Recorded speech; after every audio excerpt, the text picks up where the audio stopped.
So we've gone through just the general settings for this particular policy. I want to move on to credentials at this point. And so I've got Windows credentials. The system that I'm looking at targeting isn't a Windows system, so I'm going to leave all of these blank. But I could actually set up things like SMB passwords if I wanted to be able to check remote registry settings, for example, or look at files that were available on file shares. So in this case, I'm not actually going to do that. Although, actually, I do have some SMB file shares. So I'm actually going to set some Windows credentials here, and we can see whether it turns up anything just as a result of doing that. Now I've got SSH settings, which is going to allow me to provide a username and a password so that we can actually log into the device. Now, you may wonder why I would want to provide that. Well, the reason for that is because if I provide a username, then I can actually do some investigation of the local system.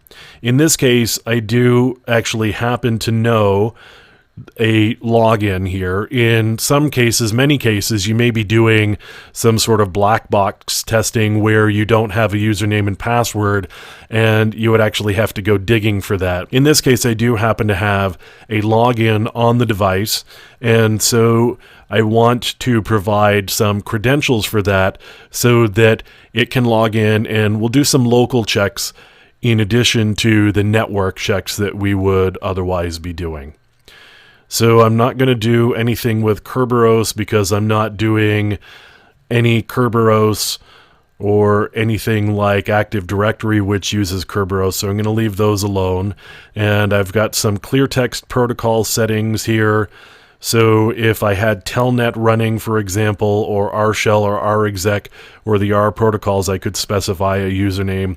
Actually, I do have a Telnet server running that I had installed for some testing purposes, but I've already got an SSH login on this particular device, so I'm going to leave those alone. Now, we're going to take a look at the plugins, and it's going to load up all of the plugins. You can see that all of the different sections here are enabled, and these are grouped into categories.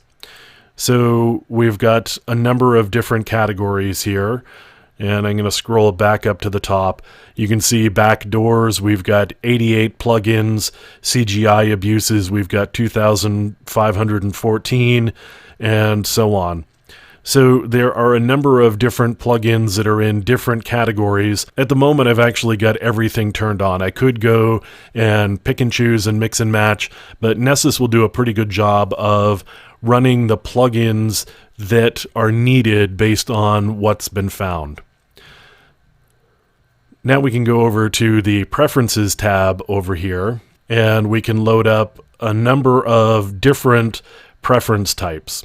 So you can see we've got various things around port scanners and patch management and SMB scope, and we can do SNMP settings. So I'm actually going to do some SNMP settings here. I'm going to leave the community name alone, and the UDP port is okay. So I'm going to leave all of those alone. So I'm actually going to hold off on doing the web application settings for the next video. We'll look into the web application settings that Nessus is capable of doing when they run web application tests.